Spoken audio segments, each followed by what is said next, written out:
De la Casa del Rey o Casa Alcaldía pasamos a la Casa de Dios, a la iglesia San Carlos Borromeo, patrón de Aguadilla. ¿Cuándo fue que se comenzó a construir esta iglesia? Pues la iglesia verdaderamente se comenzó a construir desde 1775, que es que se funda la ciudad de Aguadilla. Ajá.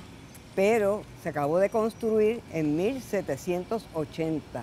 Cuénteme de las torres. La torre que está al lado sur de esta aquí, esa torre fue que en el terremoto del 18 cayó. Y anterior era la vía originalmente, porque la iglesia originalmente tenía solamente una torre. Y después en 1780 se construyó la otra torre norte, donde está el reloj.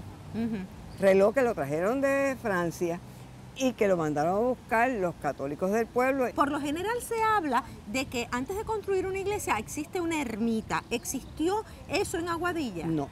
En Aguadilla lo que existió fue un bohío, donde por varios años venían los sacerdotes de la Aguada, los franciscanos, venían y daban misa y daban ministerio. Pero cuentan que a finales del siglo XVIII, para 1797, hubo un ataque de los ingleses que lastimó la construcción. No solamente ingleses, fueron los mismos ingleses que entraron a San Juan.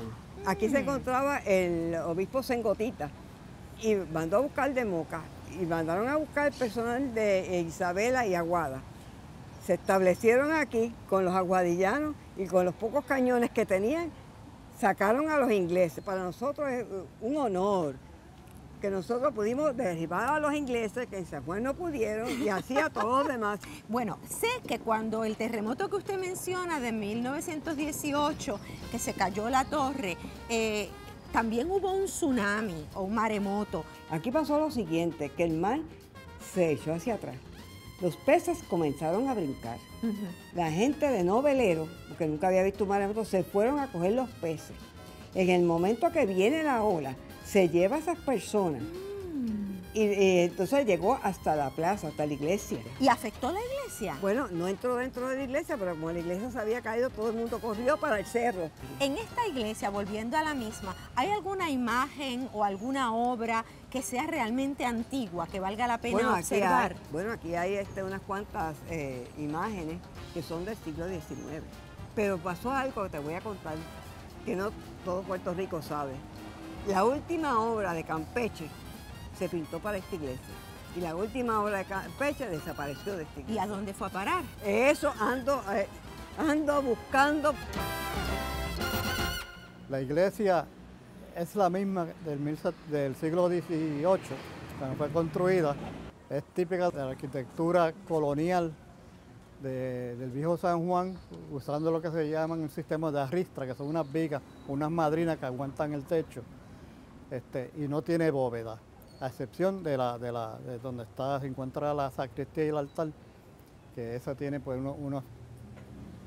las plafones son en forma de bóveda. Las dos torres se añadieron más luego y son más o menos adiciones del movimiento gótico y se adosaron a la iglesia y permanecen de tal, sabe que ya esa arquitectura no ha cambiado como en otras iglesias que se han hecho remodelaciones.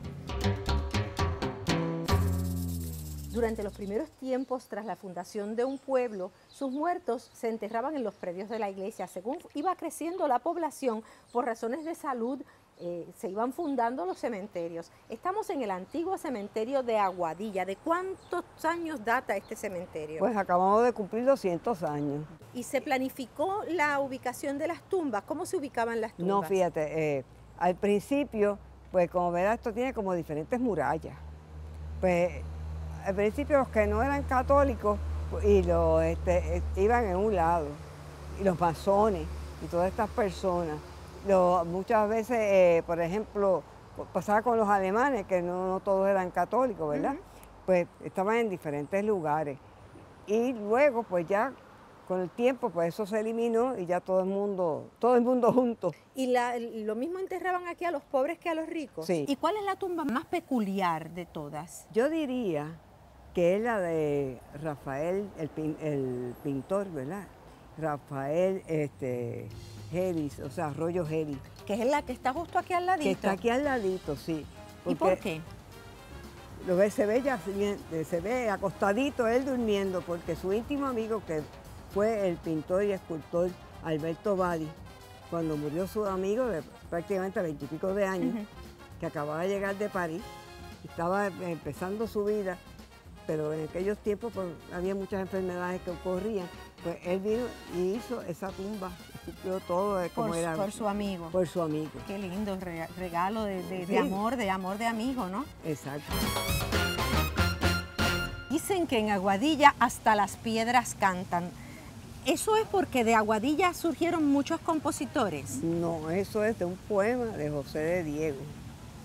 Y es porque en Aguadilla hay un lugar que se llama el Canto de las Piedras, que está detrás del cementerio. Y de ahí él sacó un poema. Sin embargo, Aguadilla fue el lugar de nacimiento no solamente de un poeta como José de Diego, sino de un gran compositor, nuestro Rafael Hernández. La Plaza de Recreo de Aguadilla lleva su nombre, uno de nuestros más grandes compositores, reconocido mundialmente. ¿Desde cuándo la plaza se llama Rafael Hernández? Pues la plaza se llamó Federico de Getó por muchos años. Ya en los años 60 pues se empezó a cambiar el nombre y cuando se puso aquí la obra de Badi, el gran escultor aguadillano, pues se le cambió el nombre por el Centro de Cultura que lleva el nombre de Rafael Hernández y desde entonces pues se tiene. Así que cuando se hizo la nueva plaza esta, pues ya se le puso la fuente que supone que se suene con el viento de las campanitas de cristal. Se llama la Fuente Campanitas de Cristal, se llama ¿no? así, la Fuente Campanitas de Cristal. Se puso aquí la estatua de José de Diego y en la esquina está la del alcalde Añese, Ramón Añese, que el hijo quiso que la pusiera mirando siempre a la alcaldía. Para los años 40, Aguadilla contaba con varios teatros. Uno de ellos, el que nos queda a la espalda, hoy en día la estructura se vende, pero tuvo una época de gloria. ¿Para qué año fue construido este? Pues el Teatro Star fue construido para los años 20 y fue un teatro de lujo. Para los años 39-40 y con el boom de que se iba a construir la base Borinquen-Fin, se levantan, por un lado, la familia Esteves, dos teatros, que uno es este y el otro es el Sol, por el lado de la familia Zamora, que era el Victoria y el Rex. Yo recuerdo que uno, si quería ir a ver a María Antonieta, pues tenía que ir por un lado y si quería ver a Clark Gable, tenía que venir para este lado. En el siglo XIX, todavía en época de España, ¿había teatro en el pueblo? Había un gran teatro en el pueblo, tía. ¿Cómo se llamaba? Ese se llama el Teatro Aguadilla. El casco de Aguadilla también contaba para los años 40 con varios hoteles. ¿Cuáles eran? Bueno, estaba el Victoria, que está aquí al frente, y el famoso Hotel Borinquen. Y antes de los años del año 1940, ¿hubo otros hoteles Sí, en el pueblo? hubo varios hoteles. Por ejemplo, la familia Rivas tuvo hotel. El Hotel San Carlos. El Hotel San Carlos era una casa que la habitaban con diferentes habitaciones y las alquilaban. Las artes plásticas también tienen su lugar en el casco urbano de Aguadilla. El Museo de Arte está localizado en esta hermosa residencia. Originalmente de don Francisco de Cardona y su familia, y luego lo adquirió el Museo de Arte de Aguadilla, que es un grupo de aguadillanos que tienen el museo, ¿verdad? Y en ella están muchas de las pinturas de los pintores aguadillanos. Tengo entendido que entre la colección que alberga este museo se encuentra una pieza del pintor Rafael Arroyo Helis, cuyo sepulcro vimos en el cementerio y que murió muy joven. Sí, sí. ¿Y de qué otro artista importante hay piezas en este museo? Pues hay muchísimas pinturas famosas, pero hay otro aguadillano, que es Rafael de Soto.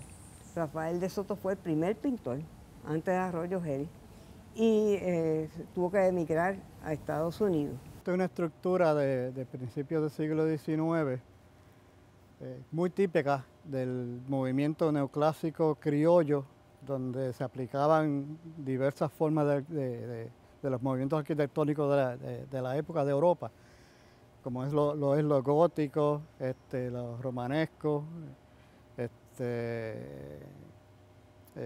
y diversos movimientos de revival español y el revival francés. Y aquí se puede notar por la torre, los elementos distintos que tiene esta estructura, al igual que las barandas con el enrejado, que la hace bien liviana. En la parte posterior también le tienen una baranda que hace la casa muy transparente y con un toque femenino. Este tipo de arquitectura que se trajo al área oeste a principios del 1800 por ahí, en muchos de los pueblos y se restauran tal como están. Que es lo más importante de cada pueblo, que los identifica, son característicos de ellos y es parte de la historia de cada pueblito de esta área.